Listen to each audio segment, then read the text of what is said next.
রিয়া, ওই দেখো তোমার বন্ধু টিনা। আজ আমি টিনাকে পুরো ৩ বছর পর দেখছি। আমরা একে অপরকে খুব ভালো করে চিনতাম, কিন্তু তবুও আজ আমাদের মধ্যে কথা বলার সাহস ছিল না।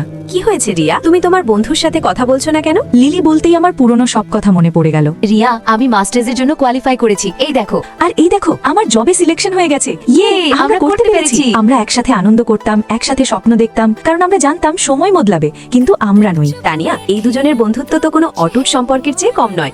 এতক্ষণ তো সাথে ছিল, এখন সময় এসেছে আলাদা হবার। এবার দেখিস এই সম্পর্ক বেশি দিন টিকবে না। সত্যিই কি আমাদের সম্পর্ক টিকবে না?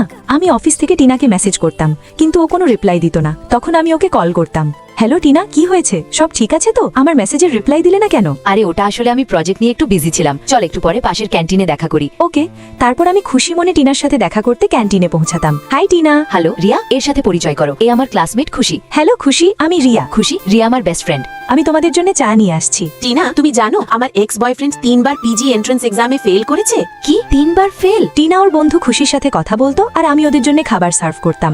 তোমরা কথা বলো, আমি বিল পে করে আসছি। খুশি, আমার মনে হয় রিয়া বদলে গেছে। ও কত শান্ত থাকে, আগের মতো আর মাস্তি করে না। হ্যাঁ রে, আর ওর সাথে কত বোরিং লাগে। এখন আমার উপলব্ধি হলো যে আমাদের পথ আলাদা হয়ে গেছে, কারণ আমি এখন একটা কর্পোরেট লাইফ বাঁচছি, আর টিনা এখনো সেই চঞ্চল স্টুডেন্ট রয়ে গেছে। থ্যাঙ্কস ইয়ার, আমার বার্থডে পার্টিতে আসার জন্য। আমাকে টিনার বার্থডেতে যেতে হবে, কিন্তু এত কাজ যাব কিভাবে? তখনই আমি টিনাকে মেসেজ করি, টিনা, বস অনেক কাজ দিয়ে দিয়েছেন, আমি যেতে পারছি না, তোমার গিফট পাঠিয়ে দিয়েছি, দেখে নিও। রিয়ার কাছে আমার জন্মদিনের জন্যও সময় নেই। আরে রিয়া, চলো, মিটিং এর জন্য দেরি হয়ে যাচ্ছে। হ্যাঁ চলো।